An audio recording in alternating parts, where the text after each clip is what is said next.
Buenos días. Bueno, primero es un privilegio poder estar acá. Es una responsabilidad y deseo que hoy, y en mi oración, que Dios pueda ser quien esté hablando por medio de su palabra. Vamos a leer, estamos estudiando el libro de la carta de Colosenses. Vamos a leer, nos tocó del versículo 6 del capítulo 2 hasta el versículo 15. Vamos a leer el pasaje. Primero, lo vamos a pasar por ahí. Colosenses capítulo 2. Lo voy a leer en Nueva Versión Internacional. Dice así. 2, versículo 1. Quiero que sepan, dice Pablo, qué gran lucha sostengo por el bien de ustedes y de los que están en la Odisea, y de tantos que no me conocen personalmente. Quiero que lo sepan para que cobren ánimo, permanezcan unidos en amor y tengan toda la riqueza que proviene de la convicción y del entendimiento. Así conocerán el misterio de Dios, es decir, a Cristo, en quien están escondidos todos los tesoros de la sabiduría y del conocimiento. Les digo esto para que nadie los engañe con argumentos capciosos. Aunque estoy físicamente ausente, los acompaño en espíritu y me alegro al ver su buen orden y la firmeza de su fe en Cristo. Versículo 6. Por eso, de la manera que recibieron a Cristo Jesús como Señor, vivan ahora en Él, arraigados y edificados en Él, confirmados en la fe como se les enseñó y llenos de gratitud. Cuídense de que nadie los cautive con la vana y engañosa filosofía que sigue tradiciones humanas, la que va de acuerdo con los principios de este mundo y no conforme a Cristo. Toda la plenitud de la divinidad habita en forma corporal en Cristo y en Él, que es la cabeza de todo poder y autoridad. Ustedes han recibido esa plenitud. Además, en Él fueron circuncidados, no por mano humana, sino con la circuncisión, que consiste en despojarse del cuerpo pecaminoso. Esta circuncisión la efectuó Cristo. Ustedes la recibieron al ser sepultados con Él en el bautismo. En Él también fueron resucitados mediante la fe en el poder de Dios, quien lo resucitó de entre los muertos. Versículo 13. Antes de recibir esa circuncisión, ustedes estaban muertos en sus pecados. Sin embargo, Dios nos dio vida en unión con Cristo al perdonarnos todos los pecados y anular la deuda que teníamos pendiente con los requisitos de la ley. Él anuló esta deuda que nos era adversa, clavándola en la cruz. Desarmó a los poderes y a las potestades y por medio de Cristo los humilló en público al exhibirlos en su desfile triunfal. Oramos. Dios, venimos una vez más delante de tu presencia, Señor. Estamos en tu presencia. No podemos huir, Señor, de tu presencia. Pero ahora clamamos a ti para que tu Santo Espíritu estés hablando a cada uno de nosotros, conforme a la necesidad de cada uno, Señor. Háblanos, Señor. Que no sea yo, sino que sea tu palabra, Señor, obrando en esta mañana. En Cristo Jesús. Amén. Los caminos de la vida no son los que yo esperaba. Los caminos de la vida no son los que imaginaba. Dice una letra de una canción secular conocida. Yo no sé cómo viniste vos esta mañana. Tal vez vos, ante esa letra conocida, vos te sentís identificado. Que la vida finalmente no es lo que vos esperabas. Que la vida no es lo que vos pensabas. Yo quiero esta mañana poder dirigirme a ese grupo de personas que se sienten identificados con esa tal vez parte de la letra. Pero también quiero dirigirme a vos que tal vez no te sentís identificado con esa canción. Vos tal vez pensás que la vida es mejor de lo que esperabas. Tal vez vos tenés cosas y vos decís, no, la verdad que estoy mejor de lo que esperaba. También quiero dirigirme a vos. Quiero que en esta mañana podamos ser desafiados por la palabra de Dios. El autor de esta carta es Pablo y desde la prisión le escribe a los hermanos en Colosas. Él había sido perseguidor de la iglesia. El mismo que está escribiendo todas estas cosas de una manera tan linda, había mostrado en el capítulo 1 la grandeza de Cristo, antes perseguía a los que creían en Cristo. Pero en un momento, yendo justamente a perseguir cristianos, se encuentra con Jesucristo y en ese momento Jesús le dice, ¿por qué me persigues? Estaba persiguiendo directamente a Cristo. Pablo, en ese momento, Saulo, estaba persiguiendo a la iglesia. Pero Cristo hace misma y dice, ¿por qué me persigues? Ya vamos a ver por qué introducí con esa idea. Yo soy Jesús a quien tú persigues. Bueno, Pablo en ese momento tiene el encuentro con Cristo y hubo un cambio rotundo en su vida porque ahora comienza a ser un cristiano. Ahora, ¿cuáles eran los objetivos de Pablo al escribir esta carta? ¿Cuáles eran las ideas que estaban dando vuelta en esa sociedad, en ese entorno? ¿Cuáles eran las ideas filosóficas? Bueno, tal vez alguna de ellas podríamos decirlas de la siguiente forma. Yo la escribí. Tal vez pensaban, Cristo es Dios, pero tal vez no plenamente. Y se daba vuelta a esas ideas ahí dentro de la iglesia. Tal vez Epafras, quien había recibido un informe, Pablo había recibido un informe por medio de Epafras, les va a decir esto. Hay ideas, hay filosofías que podemos entender como esas ideas, un sistema de pensamiento distinto, digamos, ese pensamiento que le da sentido al existir, eso por ahí podríamos referir como filosofía. Otra de las ideas que podrían estar dando vuelta ahí es, necesito hacer esto o aquello, seguir la ley para ser acepto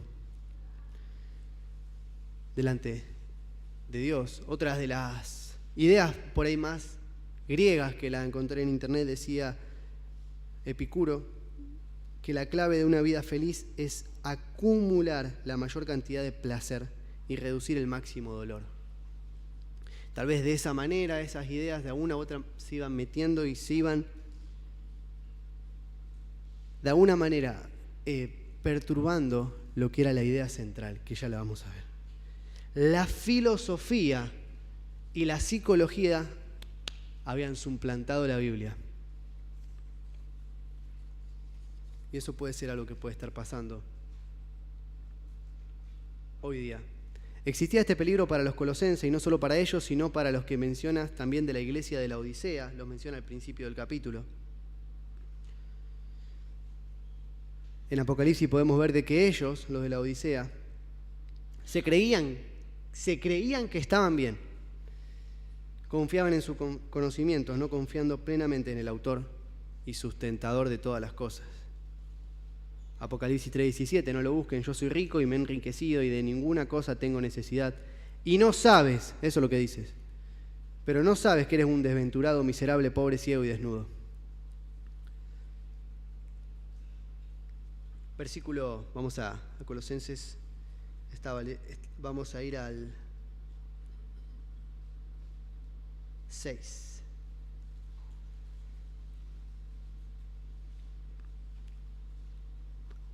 ¿Podemos ver ahí?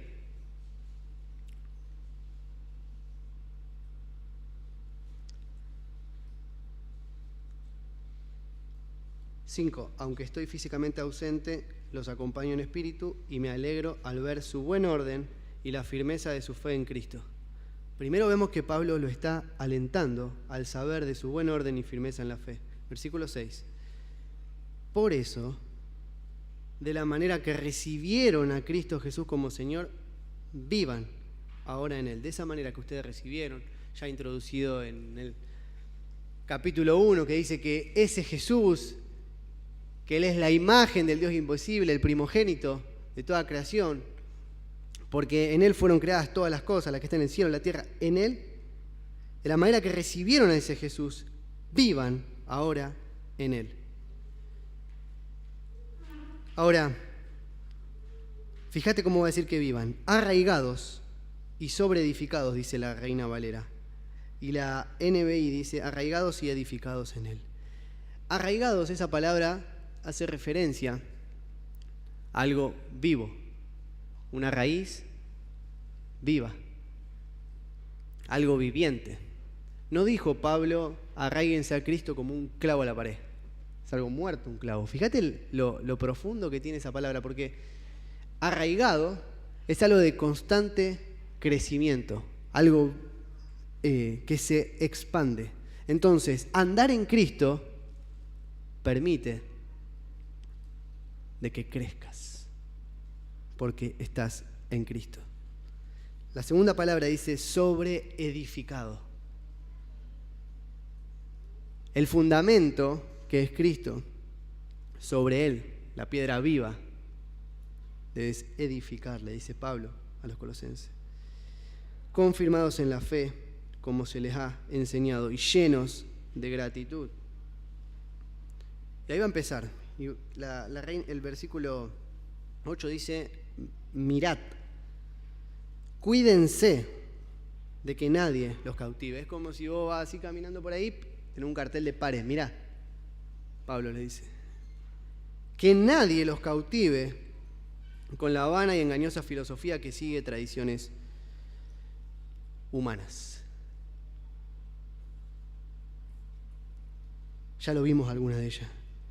Pero nada de todo eso, no importa la enseñanza que este mundo te presente, que si Cristo no es el centro, siempre será una hueca sutileza que nunca te llevará a ningún lugar. Bueno, sí, a la muerte, a la destrucción. Entonces, ¿qué estás oyendo? No importa lo que se te presente, si no está basado en Cristo 100%, te va a llevar a la destrucción. Si el origen de cualquier enseñanza filosófica, pensamiento, es el hombre, su final va a ser el hombre. Y como el final del hombre es la muerte, todo lo que construya basado en el hombre siempre nos va a llevar a la muerte. Nada basado en la corrupción puede llevarte a la eternidad. El hombre está corrupto, de hecho, va a morir. Sin embargo, en Cristo, mira lo que dice, habita corporalmente toda la plenitud de la deidad. No dice que habita un 99% en la persona de Cristo, sino que habita toda la plenitud de la deidad. Ese Dios que los cielos no lo pueden contener, ese Dios inmenso, ese Dios grandioso que creó los cielos y la tierra, que estuvo presente, quien sustenta todas las cosas con la palabra de su poder, esa palabra, eso habla de que en el mismo momento Dios está sustentando esto. No cae un cabello de tu cabeza sin que Dios lo sepa. Dios sustenta todo. Dios todo lo tiene bajo su control. Y ese mismo Dios estaba y está en la persona. Toda. No dice que habitó, dice que habita. En presente, toda la plenitud de la vida habita corporalmente en la persona.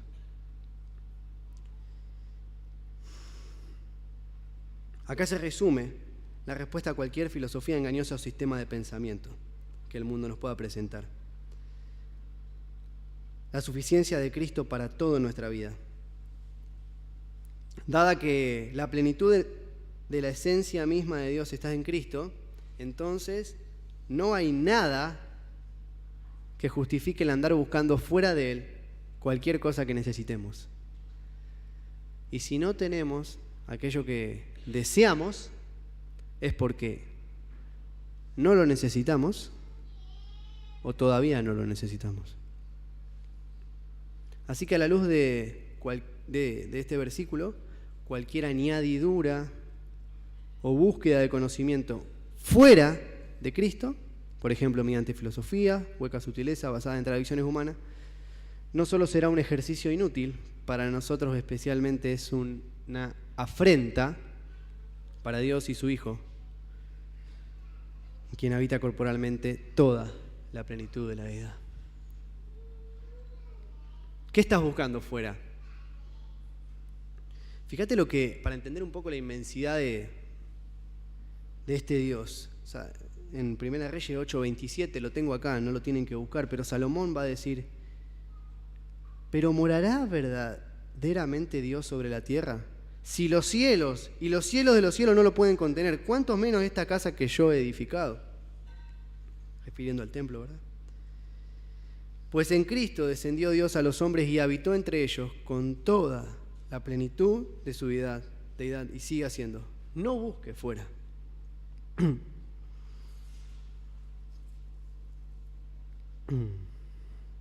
Ahora, Colosenses no es simplemente un tratado de teología que nos sirve ahí para saber, bueno, sí, Dios, Jesús es Dios, 100% Dios, 100% hombre, y dejarlo ahí.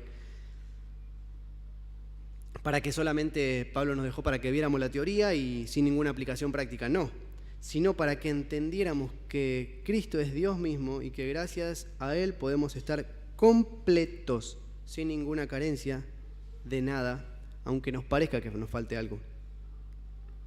Ustedes están completos en Él.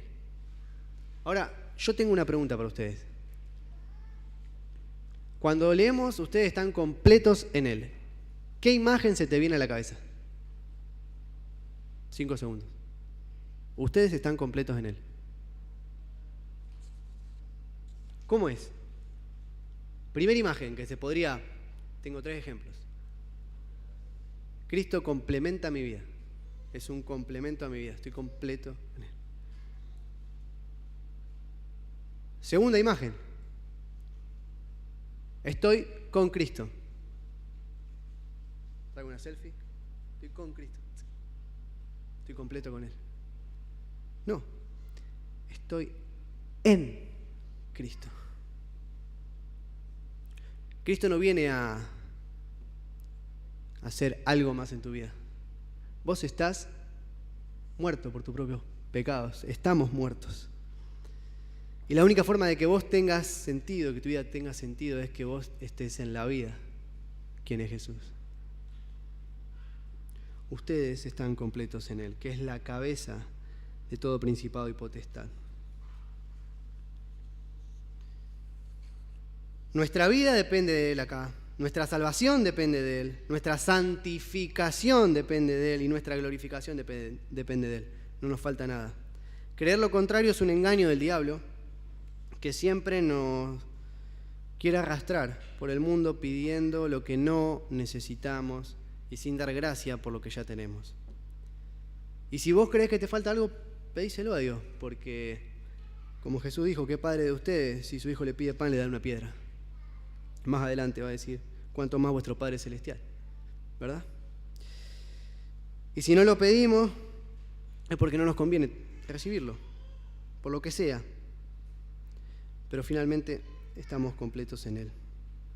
No le creas a los principados y potestades de este mundo, porque te meten por los ojos unas necesidades inventadas para tenerte preso a sus demandas. ¿No te das cuenta? No le creas. Estamos completos en Cristo, a pesar de que pasemos necesidad en algún momento de nuestra vida. Efesios 1:3. Vamos a buscarlo cada uno de nosotros.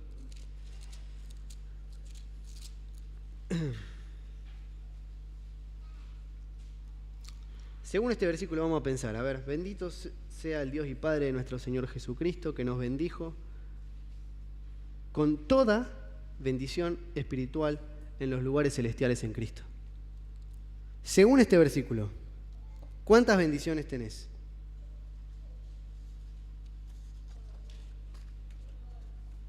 Todas. en una persona, en Cristo. Toda bendición nos fue dada en Cristo. Las demás cosas que por ahí nosotros a veces mencionamos, yo también lo digo de una manera, la salud es una añadidura, pero toda bendición nos fue dada en Cristo. Por ahí el sentido, lo que Pablo está diciendo acá, de que lo mayor, lo único, el super Jesús, por así decirlo, que escribía en el capítulo 1 de Colosenses, eso nos fue dado en Cristo. Toda bendición espiritual en Él. Cualquier dificultad que tengamos, ya sea inventada o real, digo inventada porque muchas veces la inventamos a las necesidades, tendrá su remedio cuando entendamos y creamos lo que nos dice Pablo en este versículo. Ustedes están completos en Él. Tantas veces lo he leído, tantas veces lo conozco y qué difícil me es poder a veces ponerlo por práctica. Fíjate lo que le va a pedir a Dios en Efesios, ahí nomás, 1:17. Pablo dice, para que el Dios de nuestro Señor Jesucristo, el Padre de gloria, os dé espíritu de sabiduría y de revelación en el conocimiento de Él. Lo vuelvo a decir, os dé espíritu de sabiduría y de revelación en el conocimiento de Él. Tal vez no entendemos de que estamos completos en Cristo porque aún de alguna manera no se nos fue revelado. ¿Vieron cuando estaban los rollos de las fotos antes? Había el... ¿Cómo se llamaba? ¿Cómo? El rollo no, pero el negativo. Eso, el negativo. Si vos eso lo sacabas, se velaba. Pero de alguna manera cuando vos lo llevabas a que te lo revelen, se revelaba. Bueno, en ese sentido la palabra, de que a uno no lo podemos contemplar, no podemos contemplar a veces la grandeza de este Dios, porque a veces lo buscamos en otras cosas. Entonces, Pablo nos está exhortando a eso, y pide por eso, para que nos sea revelado, para que nos sea iluminado, para que nos abra el entendimiento de entender la grandeza de este Cristo, de este Dios. Hay una frase interesante que era un lema en una universidad que dice, lo más próximo al saber es saber dónde buscar. No lo sabemos todo, ¿verdad? Pero sí dónde buscar en Él. No importaban los esfuerzos, va a decir Pablo. No, las penitencias no podían quitar el pecado. Solo podemos encontrarlos en Cristo. Y la salvación tuvo un alto costo, queridos hermanos. Dios no es que tomó el pecado, lo barrió, lo metió acá. Dios no hizo eso con el pecado. Dios lo puso debajo de la alfombra. Dios tenía que pagar por eso. Mejor dicho, pagó por nosotros, eso es lo que quise decir. Pagó esa deuda que teníamos. Dios, 100% Dios, 100% hombre. Vamos a introducirnos al versículo 11 de una manera más detallada. Vamos a leer ahí en esta versión que... Además en Él fueron circuncidados, no por mano humana, sino con la circuncisión, que consiste en despojarse del cuerpo humano. Esta circuncisión la efectuó Cristo. ¿Dónde sucedió esto?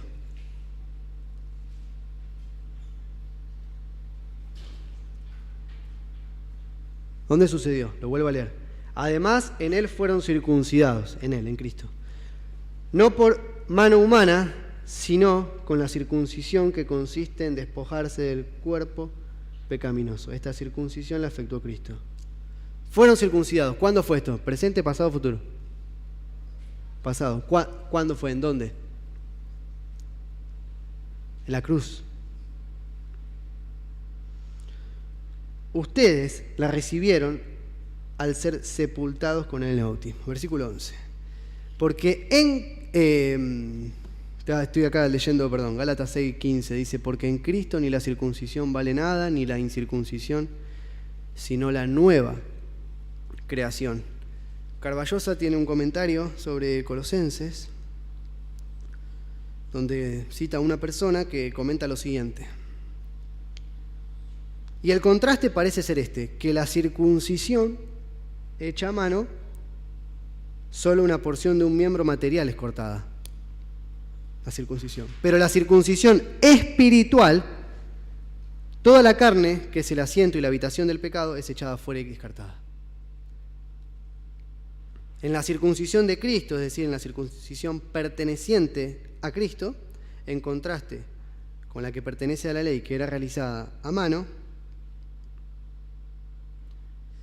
dicha frase es una referencia a la muerte de Cristo con la que el creyente se identifica plenamente mediante la fe. Dicha identificación con la muerte de Cristo hace posible que el creyente sea colocado en la familia de Dios como una nueva creación. Es como si de alguna manera se hizo una cirugía espiritual.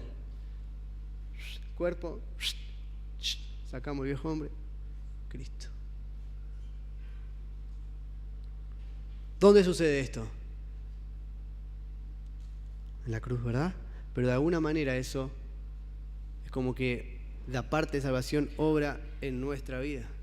Al creer en Cristo, al arrepentirnos de nuestros pecados, Cristo hace esa cirugía espiritual por la fe. Y nos da esa circuncisión espiritual, nos otorga. En el Antiguo Testamento, la circuncisión identificada al israelita con el pacto abrámico y lo hacía en pleno derecho a la comunidad judía. La circuncisión espiritual identifica al creyente con la persona y la obra de Cristo. El creyente entra, por así decir, a una nueva esfera y en una nueva relación con Dios. Ya no está sujeto al control de la carne y del pecado, sino que está bajo el control y dirección del Espíritu Santo. La circuncisión espiritual hace posible que el creyente corte su relación con el primer Adán y entre en una nueva e inquebrantable relación con Cristo, el postrer Adán, a través del vínculo del nuevo pacto. 1 Corintios 15, 22. ¿Quién lo tiene? Lo lee fuerte.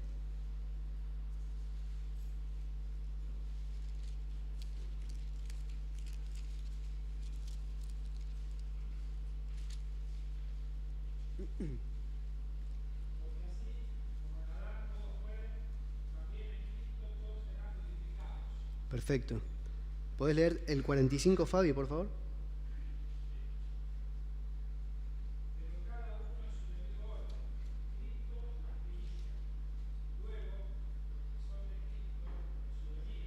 Eh, 15:45.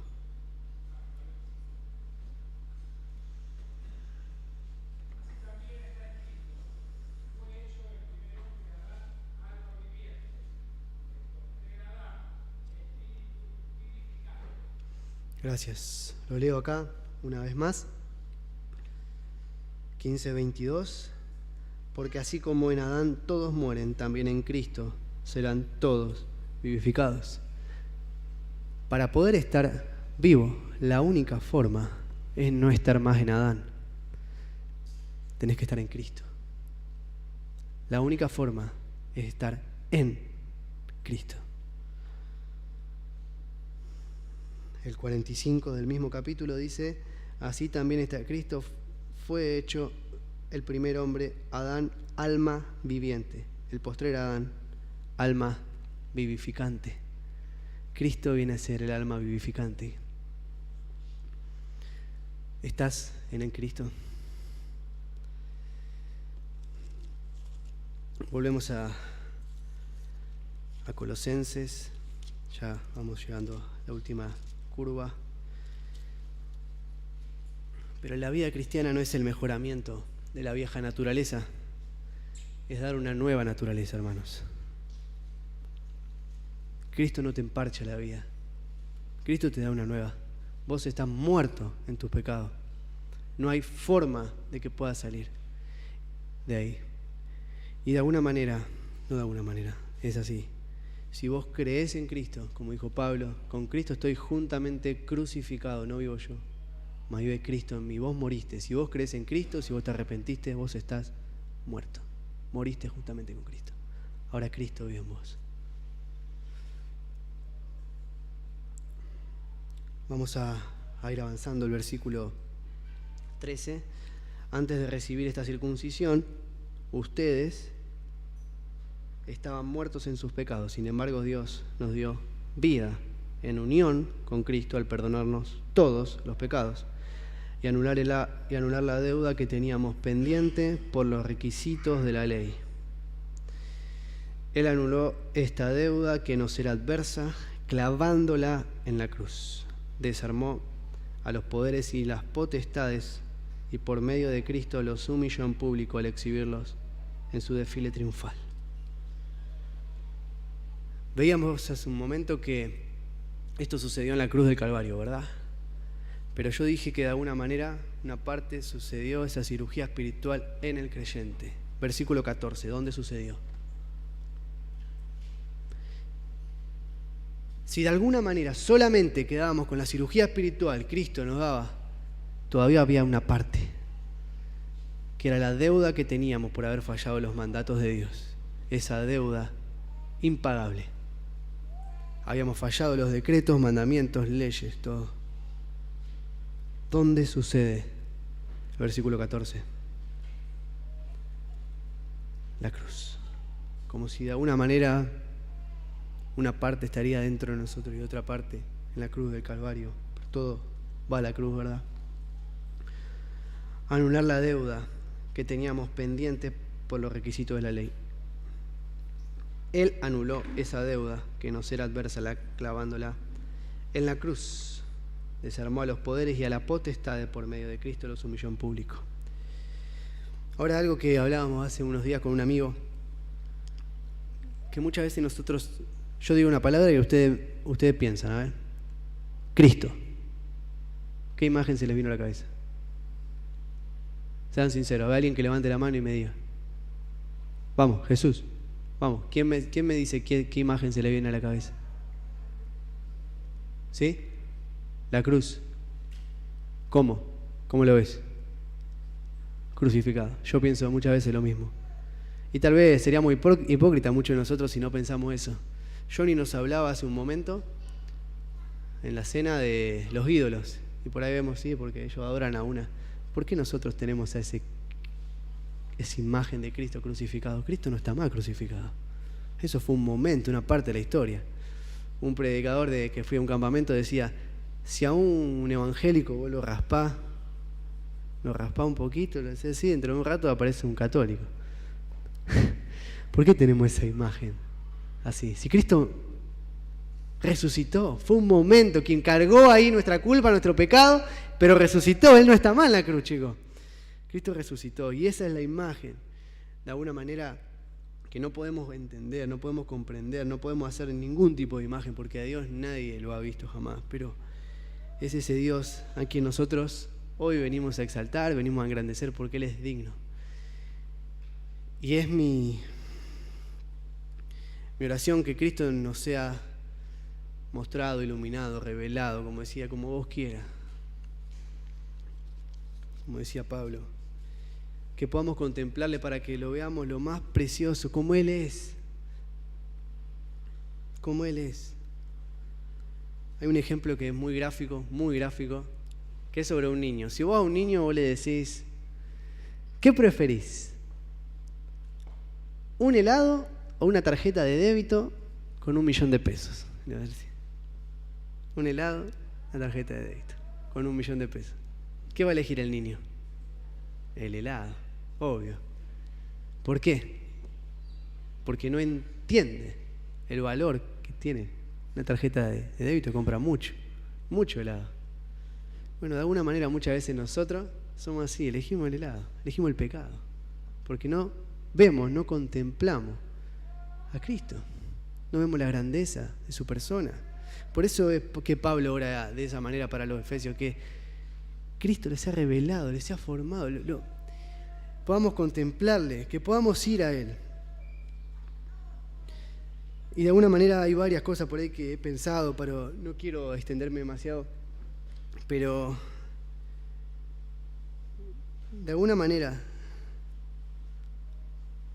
nosotros muchas veces tenemos esa idea.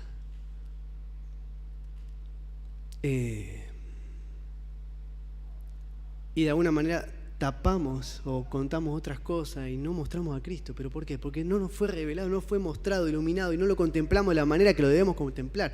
Y eso es lo que debemos buscar cada uno de nosotros. Imagínate que vos te fuiste al río Paraná y se te ocurrió cruzar el río Paraná.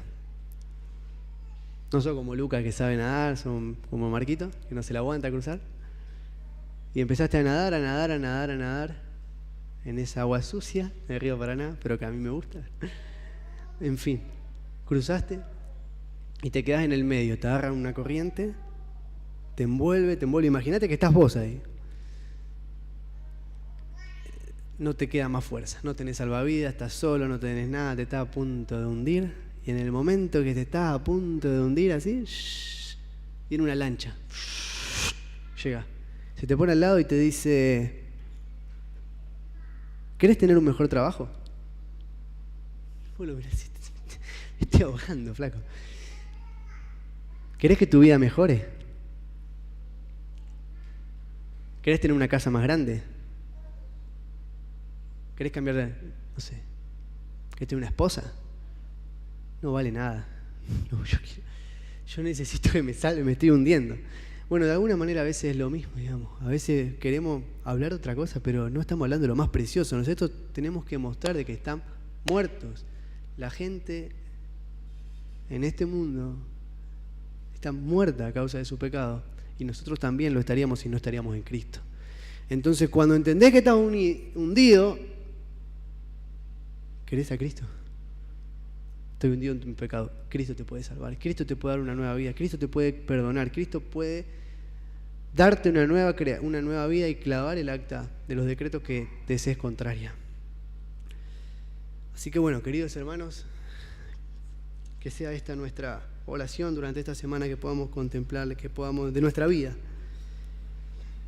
Vamos a terminar orando. Buen Dios, te exaltamos porque eres un Dios grande, te exaltamos porque eres un Dios inmenso, que los cielos de los cielos no te pueden contener, pero ese Dios se humanó, ese Dios se encarnó y vino a este mundo a morir por nosotros, Señor. No solo murió, sino que resucitó y fuimos muertos, aquellos que hemos creído en Cristo. Fuimos muertos con Él y también hemos sido resucitados con Él al creer. Señor, te exaltamos. Tú eres un Dios grande, un Dios digno. Y mostrarnos a Cristo, Señor, cada día. Que nada, Señor, nos pueda distraer, distorsionar, Señor, muchas veces ideas de este mundo, ideas de esta sociedad, ideas que consumimos en nuestro diario andar, Señor. Que siempre podamos ir a Cristo, Señor. Oramos estas cosas, Señor. En Cristo Jesús, amén.